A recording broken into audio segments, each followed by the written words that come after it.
Development gate করে ফেলেছে, বালি ভরাট করেছে, অফিস করেছে, পানির ব্যবস্থা হয়েছে, বিদ্যুতের ব্যবস্থা হয়েছে।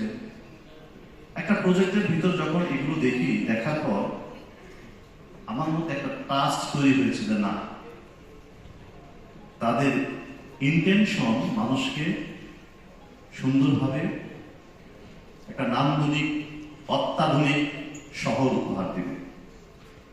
আজকে যারা পুষ্পধারায় ইকো সিটিতে গিয়েছেন, আপনারা অনেকেই বুঝতে পেরেছেন পুষ্পধারা কথা দিয়ে কথা রাখে, স্বপ্ন সত্যি হবেই ইনশাআল্লাহ।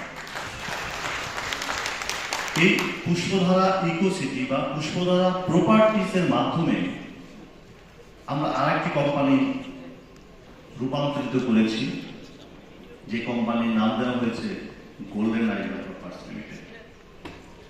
এই প্রজেক্টটা হচ্ছে, এটাকে বর্ধিত মিরপুর বলি আমি।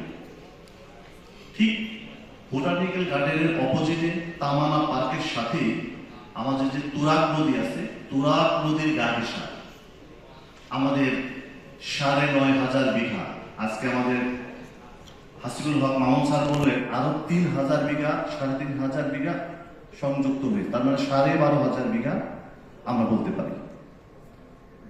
আমার কাছে ভালো লাগে যে বসুন্ধরার মতো একটি কোম্পানির কাছ থেকে আমরা যখন একটা বড় প্রপার্টি ল্যান্ড পারচেজ করতে পেরেছি, এটা আমার কাছে ভালো লেগেছে যে না, আমরা সত্যি সত্যি অনেক দূর এগিয়ে যাচ্ছি, সত্যি সত্যি আপনাদের স্বপ্ন সত্যি হবে ইনশাআল্লাহ। এখানে আমাদের দুটি ফেজ আছে। এক নাম্বার ফেজ হচ্ছে মিরপুরের দিকে উত্তর কাউন দিয়ে, ২ নাম্বারটা হচ্ছে বনগাঁয়ের দিকে।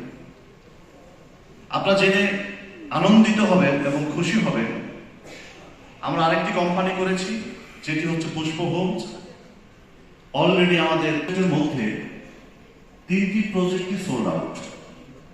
এখন আমরা স্কার্টনের নান্দনিক একটি অ্যাপার্টমেন্ট করার জন্য কার্যক্রম চালাচ্ছি, এবং এটা খুব পৌষ এরিয়া। আপনারা জানেন এখানে যারা থাকেন,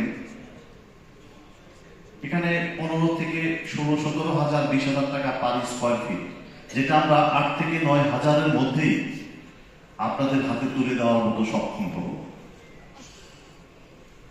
আর আমাদের সকলেরই একটি প্রত্যাশা থাকে যে আমরা যেন কক্সবাজারের ওইদিকে কিছু একটা